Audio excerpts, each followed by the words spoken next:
he was in Avel mourning over his daughter's death, and now his head was covered with all this filth. And he started telling his wife Zeresh and all his friends what happened to him today. How humiliating. I can't believe it. How my plan backfired.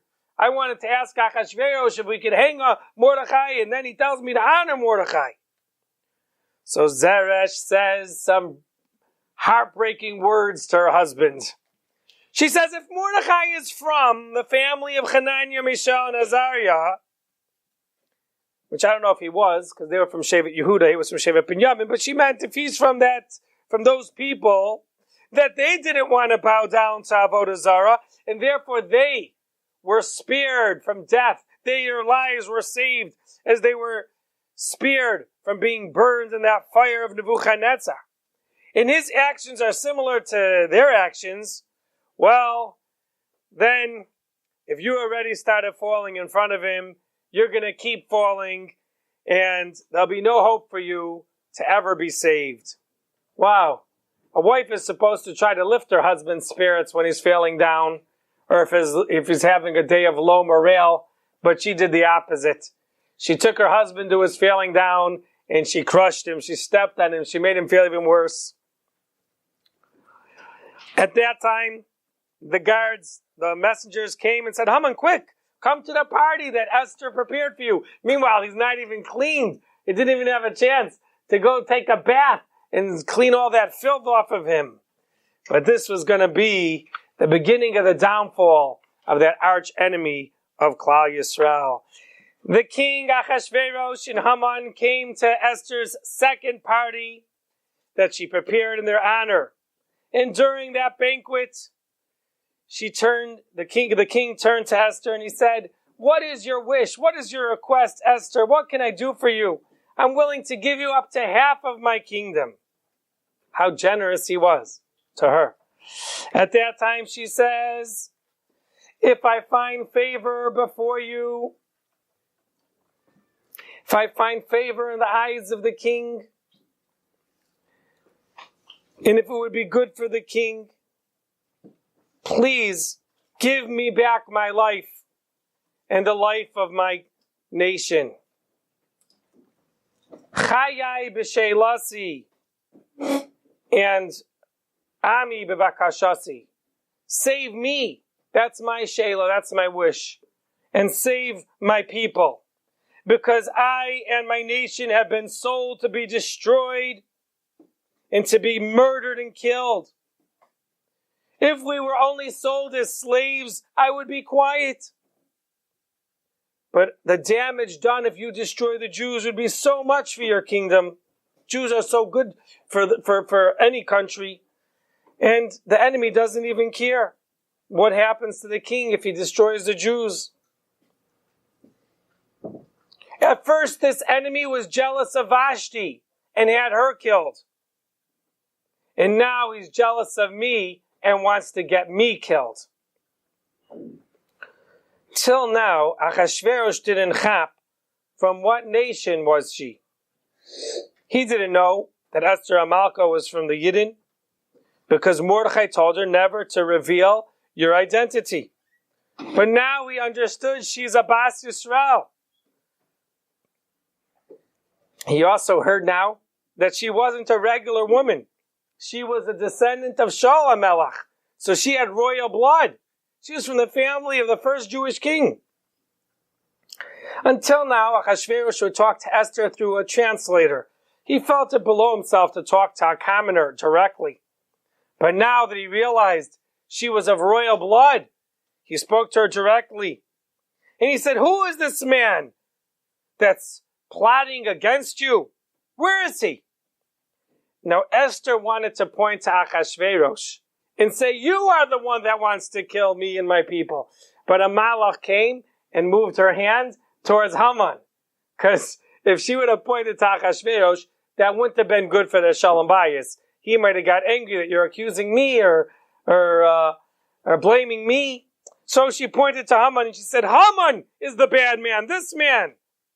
And right then, Haman started to tremble. Now really, till now, Achashverosh was the biggest enemy of the Jews. He really wanted them gone because the astrologers and the magicians and sorcerers told him that one day a Jew will sit on your throne. But now he started chopping that Jew would probably be the child that's born that's born from him and Esther, which will later be Daryavish II. But now Achashverosh was very angry at Haman. He felt that Haman was trying to plot against him. And now he realized, he was trying to kill Esther, Achashverosh's wife. That means, in a sense, he was trying to trick Achashverosh into killing all the Jews and then to kill his own wife again. The king got up from his anger during the party of the wine. It was a wine party, which is one of the reasons why you didn't drink wine on Purim, to remember that the miracle happened at a wine party. And Achashverosh went out to his garden to cool off, to let the steam settle from his anger. He didn't want to ruin Esther's party, after all. Now, some say he went out because he heard people chopping down trees in his favorite garden. And he turned out and he said, "Hey, why are you cutting down trees in my favorite trees in the king's garden? Who told you to do this?" The king shouted in anger. And they said, "Haman commanded us to do this." Some say they were malachim dressed up like Haman's sons, or like people, and they were chopping down the trees. Now, really, angels don't lie. But since the whole time Haman was lying to Achashverosh about the Jews, so now Mida Kineged Mida, they lied and said, Haman is the one that wants us to destroy the garden. At that time, when Achashverosh was outside watching his garden be destroyed, Haman ran over to Esther to beg her, please don't have me killed. Please, let's talk this over. And right then it seems a malach chipped Haman or pushed him onto Esther's sofa. So when the king came back in, as he walks in, he sees Haman by his wife on the couch. He thought probably he's trying to kill Esther for reporting on him. What? He's trying to take revenge of my wife right here in my palace? Is he trying to hurt my wife? Now, he was so angry. And right then, as he said, in my own house, is he trying to approach my wife? And right then, Haman realized there's no more hope. He's a goner. Right then, one of the officers of the king, whose name was Charvona, said, "Hey, your majesty, Haman made a big, tall tree in his yard, 50 amas tall, about 100 feet, to hang Mordechai. I think it would be great that you hang him. After all, Mordechai did good for the king, and it would be a good idea to hang Haman on that very gallows." Now, some say it was really Eliyahu Hanavi disguised as the officer Charvona. So it turns out the king said, "Hang Haman on that tree." And he called Mordechai and he said, "Mordechai, you're in charge. Go hang him yourself on the tree that he wanted to hang you." As Mordechai took Haman with his police escort to hang, Haman jumped down on the floor and begged on his knees, "I plead to you, don't hang me like they hang criminals. Please, I'd rather you chop off my head. That's maybe more respectful for people who were killed by the king. But please, don't kill me in such an embarrassing way, hanging on a tree." But as much as Haman cried, it was his time of punishment. And it was Erev Tez Zayin Nisan. It was Erev, the second day of Pesach. So Haman, it seems, it was hung on the first day of Pesach. And he was hung then. So it seems that Haman only had honor for like 70 days, that he was really elevated to this very high position until he had his downfall. But you see very clearly that it was the mitzvah of the Karban Omer that the Yidden were learning about that was actually making on them, that now Haman had his downfall on the very day that Karban was brought in the Beis HaMikdash, which was the second day of Pesach. So Pesach is not only a happy day that Hashem saved us from Paro, but it's also the day Hashem saved us from Haman and Rasha. The day that Haman was hanged, which happened to be Pesach, was the day that Achashverosh gave to Esther the entire estate of Haman, confiscated by the king and given to the queen, whose life Haman was endangering. She was given rights to all his bank accounts, all his wealth, and Haman was very rich that time, so she got a nice gift from her banquet. Esther started telling Achashverosh that Mordechai is really my cousin. She didn't say that he used to be my husband, because I don't think that would have made Achashverosh feel good that he took someone else's wife. And therefore, she probably just said, he's my karov, my cousin. They were cousins. And when Achashverosh heard this, he said, Mordechai, now you're my cousin too. All right, so I'm going to give you the royal ring that I had given to Haman. I'm going to give it to you. And therefore, you are now the Mishnah Lamelech. The Mishnah Lamelech means the assistant to the king. We know that by Paro in the days of Yosef, Yosef was the Mishnah Lamelech, which was the viceroy, which was the second in command. That's like vice president. Very, very honorable position. Hard to believe that Mordechai, a Yehudi, would be the vice president of the world power of Achashverosh at that time. But when Hashem wants, he could do anything. And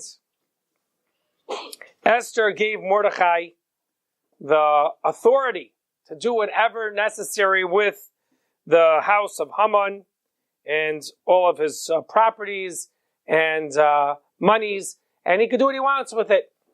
We'll see later what they actually did with the money of Haman's confiscated property. Mordechai waited 2 months till he would start sending out messages about the canceled decree. You might wonder, why did he wait 2 months? He waited till Chav Gimel Sivan till he starts sending out mail and reminders to everybody that the decree was canceled. So Chazal say that Mordechai wanted to wait for all of those mailmen, all those messengers who told about the decree to kill out the Jews on Yud Gimel Adar. He wanted them to come back, and now immediately he would send out with the second message that was canceled. So, on the 23rd of Sivan, Esther fell down before the feet of the king, and on the 23rd of Sivan, she said, please cancel, revoke the decree that Haman signed in your name.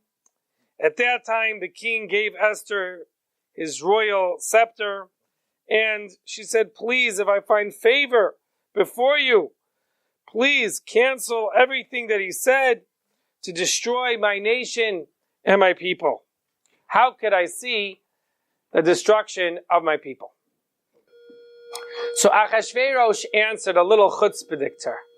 He said, hey, now you say the Jewish people are your people. How come when I asked you what nation you're from, you told me I don't know? You said, well, you were an orphan, and your parents died before you were really born. Your mother died in childbirth. You never knew what nation you're from. And I even told you I wanted to select from your nation some people to make them officers in my army and in my government, and make them honored officials. And you told me you don't know what nation you're from.